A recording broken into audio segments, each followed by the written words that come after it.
The Wolf of Wall Street. If Scorsese hadn't been listed in the credits, one could say that it was shot in the style of Martin Scorsese. His distinct touch is traceable from the first minute of the movie. The romanticization of the film's main character, based on real events, social issues of society, restoration of justice. Almost all his movies narrate stories in a similar way. The beginnings of Goodfellas and The Wolf of Wall Street are very similar. In Goodfellas, Scorsese, for the first time, uses the trick of showing the film's main turnaround point at the very beginning of the movie. He shows the killing of Billy Bats to hook the audience. This technique was used by Martin for the first time. Interestingly, nowadays, this hook trick is very often used by content creators on YouTube. In both Goodfellas and The Wolf of Wall Street, we see a story, the main character of which changes over time. Both of them didn't become criminals immediately, they changed gradually. In the beginning of Goodfellas, the main character says, "As far back as I can remember, I always wanted to be a gangster." And what does Jordan Belfort say? "I always wanted to be rich." So let's dissect the character of Belfort.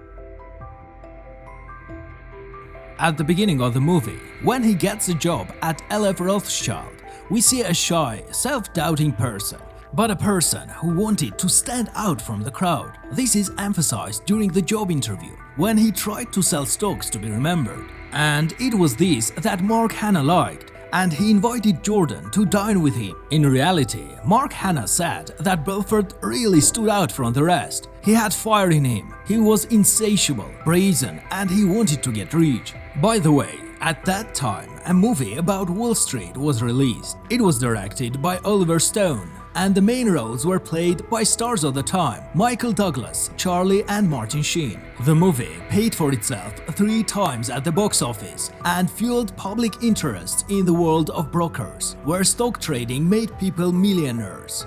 Then, after Black Monday, LF Rothschild closes and Belfort gets a job at a boiler room company that sells garbage stocks. It was there he learned that the company's commission for selling a stock was 50% of its cost. At LF Rothschild, he took 1% for comparison. This changes his life for the better, and he earns $72,000 in 1 month. Despite this, during the time at the boiler room, he's shown as quite modest in the film.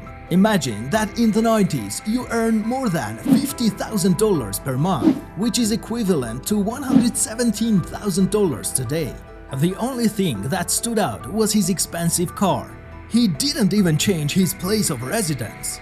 After meeting Donnie, we can already judge that Jordan has all the preconditions to change, and he changes. It was both the large amount of money earned in the boiler room and his cheerful friend Donnie with whom he smoked weed. Incidentally, in this scene, one might mistakenly assume that Jordan is almost smoking weed for the first time. But in the subsequent scene, where he wants to open his own boiler room, it becomes clear that all his friends from his town have always only been dealing with the sale of weed. It is unclear in the movie whether the boiler room where he worked closes or he just leaves. But he decides to open his own boiler room company, hiring his old acquaintances for work. They were street people, hungry and ready for anything for money, and that's all Jordan needed. But how did boiler rooms actually work, and why were they able to earn so much money? The idea of boiler rooms was not new. They appeared in the early 60s, and by the time of the film's narration, their number had grown to hundreds, if not thousands. But why were they called boiler rooms? In the early 70s, and possibly earlier, the term boiler room was used by political parties to describe a room with many telephones used for calls to potential voters. Since elections are a temporary event, such expenses could be saved on. For example, in 1968, 6 women worked for Senator Robert F. Kennedy, and they were called the Boiler Room Girls. Thus, one might assume that the term boiler room could have arisen due to cheap, hastily equipped office spaces used by such companies. Most often, it was just a few desks in a basement or auxiliary room of an existing office building. Such spaces were usually hot and cramped, similar to the conditions in a boiler, hence the name boiler room. In the past, the value of brokers was higher. There were no websites or apps for investments, and even computers were only available to a select few, let alone the internet. People mainly invested through brokers. They were the only ones with information on the current stock prices, while individuals could only track the prices of indexes and stocks through newspapers and magazines that came out the next day. Now, any investor can track stock prices in real time. In the past, only a broker could do this. In the late 1960s and early 1980s, boiler rooms were selling municipal bonds to investors without sufficient knowledge or experience in investments. Operators sold bonds at inflated prices, switched them for others, misled investors about risks, or didn't deliver the bonds to clients at all. In the 80s and 90s, organized crime in New York got involved in fraud with microcap stocks using boiler rooms. By the way, this is not given attention in the movie. The movie shows that Belfort wasn't an innovator in this and that there were firms trading pink sheets before him. Such fraud usually occurs with stocks traded on the OTC bulletin board and the pink sheets electronic quotation service, stocks that usually don't meet the requirements for listing on stock exchanges. Microcap stocks are the shares of public companies in the US with a market capitalization of up to $250 million. Furthermore, these shareholder companies with microcapitalization often have fewer resources and don't disclose information about their operations to the general public. Often, these companies specialize in innovative products or services that may be unknown to the wider public. It's worth remembering that such a company was Aerotine. Aerotine, yeah. Aerotine, yeah. The stocks of which Jordan Belfort started selling on his very first day after he got a job at the boiler room. He positioned it as an innovative company. Now, let's break down the scheme by which such boiler rooms were so profitable. Prices of shares and bonds on the exchange market, like goods on the market, are formed by supply and demand. The higher the demand, the higher the price, and vice versa. So how were they able to increase demand? Let's take an example from the movie. Jordan Belfort needed to find a company that would agree to sell the majority of its shares, that is more than 50%, so he would have control over the company. Such a stock purchase transaction he could perform directly, outside of any stock exchange. Through his rat holes, like Brad in the movie, he immediately bought these shares at a low price. Then, through his brokers, he began to sell these shares. As the stock price rose, at some point he dumped all his shares, receiving an enormous income. For illustration, let's say he bought shares for $5 million at a price of 2 cents per share. Then brokers start promoting and selling them. The stock price rises to 4 cents per share, and he drops all shares, earning at least $4 million on top. This scheme is called pump and dump, where by misleading investors and providing them with information that doesn't correspond to reality, the stock price could be raised. The Aerotine garage confirms this. What the firm was actually engaged in, such people like Jordan may not have known at all. It might have even been closed.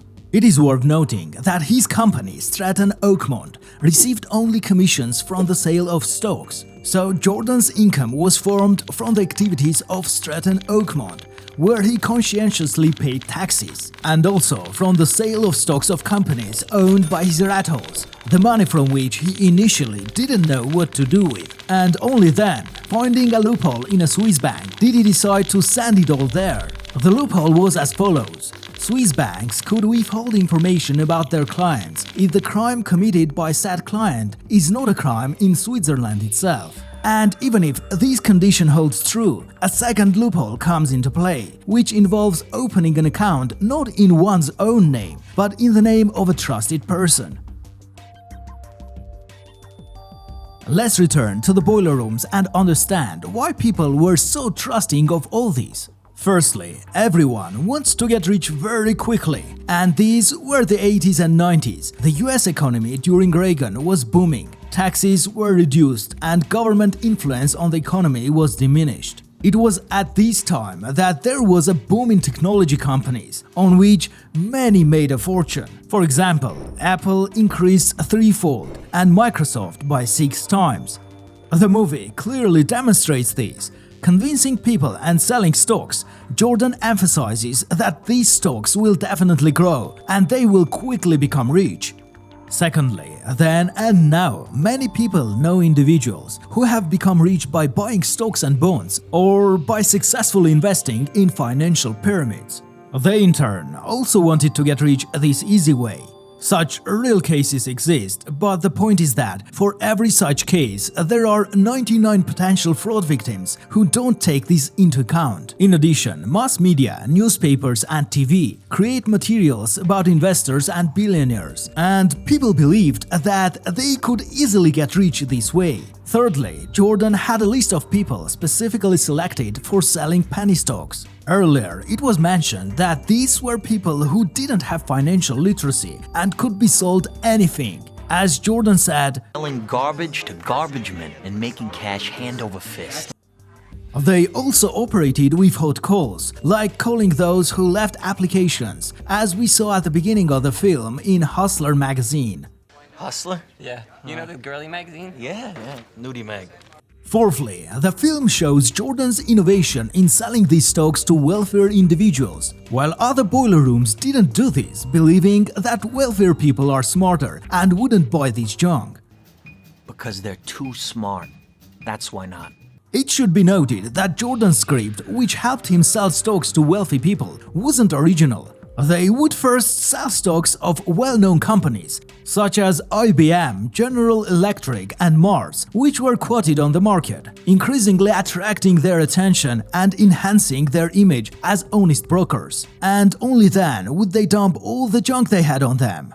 Lastly, the affordability of these stocks. They were inexpensive and almost everyone could afford them. Summarizing all the above, it is necessary to note that all these schemes exist in one form or another to this day. Describing all these, one can understand that Jordan Belfort went through a sort of enlightenment journey from a regular broker selling stocks for a 1% commission to a boiler room operator where he tasted big money, and then further to a criminal who organized new fraudulent schemes himself. In the film, there is a scene where he gives his first wife Teresa diamonds, implying that the most important thing is for him to earn, and as for others, how lucky they get is not his concern. This is a guy who is convincing himself that what he's doing is okay, because he believes that others don't value money the way they should, or more importantly, the way he thinks they should. It's almost like he sees himself as some kind of twisted Robin Hood, taking from the rich, except he's not giving to the poor, he's just keeping it for himself. Martin Scorsese at the beginning of the film shows Jordan Belfort as a righteous worker who thinks not only about himself but also about others. Consider the lunch with Mark Hanna. Make clients money at the same time, it's advantageous to everyone, correct? Therefore, one could assume that it was Mark who convinced him to think only about himself rather than the clients and also got him into drugs. But in reality, everything was not as it seemed. By 16, Jordan was selling ice cream, and by 21, he owned his own meat-selling company and could even afford to buy a Porsche then. At the age of 25, his company went bankrupt, and it's rumored that Belfort refused to pay his bills. So even by then, he was someone who had managed to deceive a few, and before getting a job at Rothschild, he was already on his way to his criminal persona. As Jordan changed, he surrounded himself with people like him, and even those who were close to him changed too. By gathering a team of people with a criminal past who were his old acquaintances, we can certainly say that Jordan Belfort changed. He surrounded himself with criminals just as he had become one himself. His life now consisted of drugs, alcohol, and luxury girls. And around him were only hypocrites, who were with him only for the money. This included his new wife Naomi, who left him as soon as he started having problems. And here we must remember Steve Madden. Steve too dropped him as soon as Jordan started having problems. Donnie arranged with him to conduct an IPO. But Steve, sensing trouble when the investigation against Jordan began, threw them under the bus and started dumping his own shares before Stratton Oakmont could do so. Clearly, Stratton Oakmont's goal was not the IPO of Steve Madden's company. They wanted to pull out their usual pump and dump scheme. On Wall Street, in search of big money, everyone is for themselves. Everyone is a lone wolf who will either gnaw at everyone in their way or will be eaten themselves. If you want to make money and become a millionaire, nobody will help, neither friends, relatives, nor acquaintances. You must only rely on yourself. On Wall Street, expensive prostitutes, effective drugs, and a gang of like-minded lone wolves is far more useful. And Jordan's problems most likely started due to greed. Such a fast-growing company couldn't help but attract attention. Had he been a bit more modest, he most likely would have remained unnoticed. And then FBI agent Patrick Denham got involved. Interestingly, a fact from the movie, Denham himself wanted to become a broker and failed the test, never becoming one.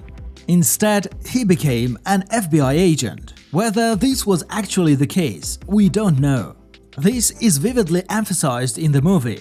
Perhaps here the director flirts with the stereotype that not the smartest people serve in the FBI and police. The character of Patrick Denham turned out to be too ideal, an incorruptible FBI agent who thirsts for justice. By the end of the film, it's understood that justice has caught up with everyone and no one has escaped. This could be seen as propaganda of the omnipotence of law enforcement and other governmental bodies. Yet, such a level of fairness and justice is never achieved anywhere in the world. Another main point in the film is the betrayal and snitching on all of his accomplices. This also had its reasons. Money, luxury life, and drugs turned Belfort into a selfish, self-loving person who, for his own benefit, is ready to do anything and betray anyone, which he does. As he says in the movie, there are no friends on Wall Street. Give information about my friends. Well, like you said, there's no friends on Wall Street, right? Right. And it's not just him. In his world, everyone is like that. In the scene with Naomi, he says that information will need to be leaked, and eventually everyone will start leaking information about each other. Eventually, everyone's gonna have to give information on this case, so at the end of the day, it might not even be a factor. Better for him to be first and cut down his prison time. Many of his friends ended up in prison. In reality, Jordan served less time in prison than any of them. He was sentenced to 3 years and had to pay a debt of $110 million. His friend Danny Porish served 39 months. Mark Hanna was also put away. As Mark Hanna said in an interview, he owned 20 to 25% of Belfort's company. This fact is omitted in the movie. At the end, after serving 22 months, he is released. We are shown a scene where the real Jordan Belfort introduces himself from the movie. This scene, with the real character at the end of the movie, is not new. In the movie, featuring Will Smith, The Pursuit of Happiness, the actual Chris Gardner also appears at the end of the movie. In conclusion, I can say that the film, personally for me, is shot in a way that I unwittingly romanticize the main character. To me, he is obviously a criminal, but when you don't see his villainy and the film doesn't show us that, you can't grasp the scale of his crimes. And if you count it up, the total damage caused by Belfort was $200 million. Specifically, his victims and their fates are not shown.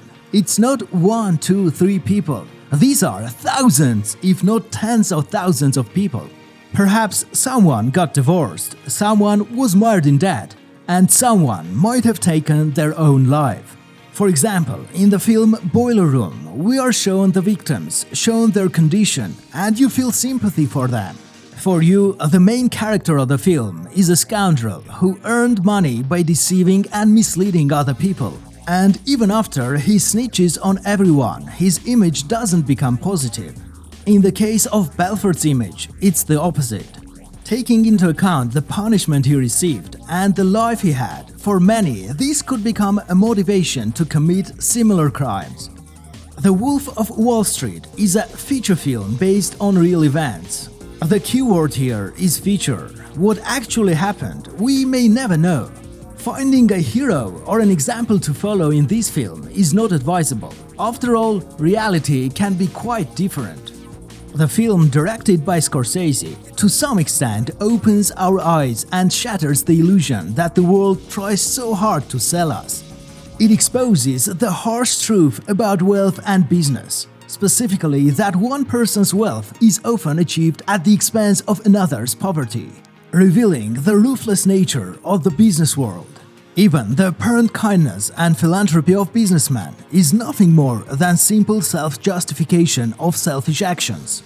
Both in the film and in reality, the vigilant presence of the FBI and its unwavering agents serves as a stark reminder of ubiquitous societal control and surveillance.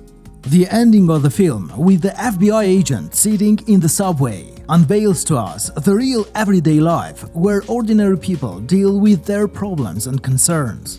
Some of them aspire to enter the ruthless world of finance, which tempts with the lure of wealth and quick success. But do they truly realize all the moral principles they will unquestionably have to sacrifice along this path?